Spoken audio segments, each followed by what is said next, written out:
Have you reached out to Keon Coleman? Absolutely.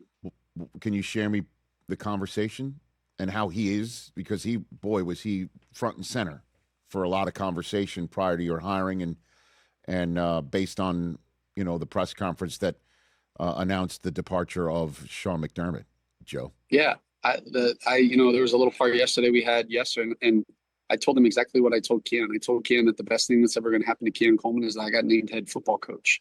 And the same guy that stood on a table and wanted Keon Coleman is the same guy that's going to be doing everything he can to continue to get Keon Coleman to reach the level that we know he can. And he's going to be a Buffalo Bill. And look, obviously there's elements of conversations from a couple weeks ago, but just like people talk about like, hey, what's the change in vision? I just kind of talk about the direction that we're going. And with Keon Coleman, I have all the faith in him, and he has all the talent. And he continues to. The only thing that got in the way this year was some elements off the field, and he learned from them. And it's going to be. I'm really excited for him to kind of get rolling with him again and getting in the chemistry again with Josh. But he has all the talent and everything that we drafted him to be. I believe he can still be. And the fact that I'm the head football coach, I think is the best thing for him. And why is that? Like what put a little more meat on that bone, if you don't mind. Yeah, I think the biggest thing is like I'm not going to let Keon Coleman fail, and I know he's gone through some things, and as the head football coach, making sure that I have a system in place, and understanding some of the things that have gone on with him, and but he's an extremely talented player, and all I want is for him to be successful, and you see the big playability and the opportunities that he's had. And him not playing or him not being on the field was not because of his play.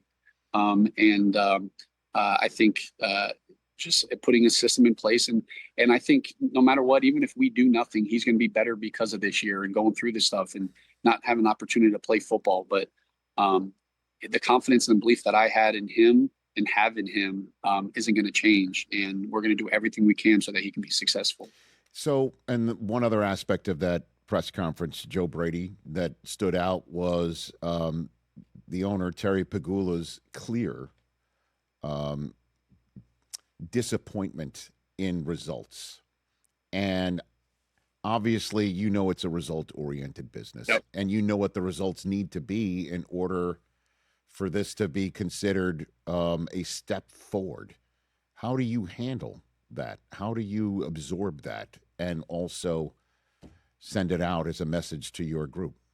Yeah, I think, there's a standard here in Buffalo, and there's expectations here in Buffalo, and we're going to embrace it. Like, we're not going to shy away from it. Like, no one rises to low expectations. It is what it is. I'm not going to work any harder than I would have been if I was taking over a 1-15 team. Like, there's an expectation, there's a mindset, there's a way that I go about things, and I don't feel like I have to change who I am, because now that I'm in the head coaching role, like, this is the same work, I think, same approach that I had when I was working for Coach Payton, when I was a GA for James Franklin.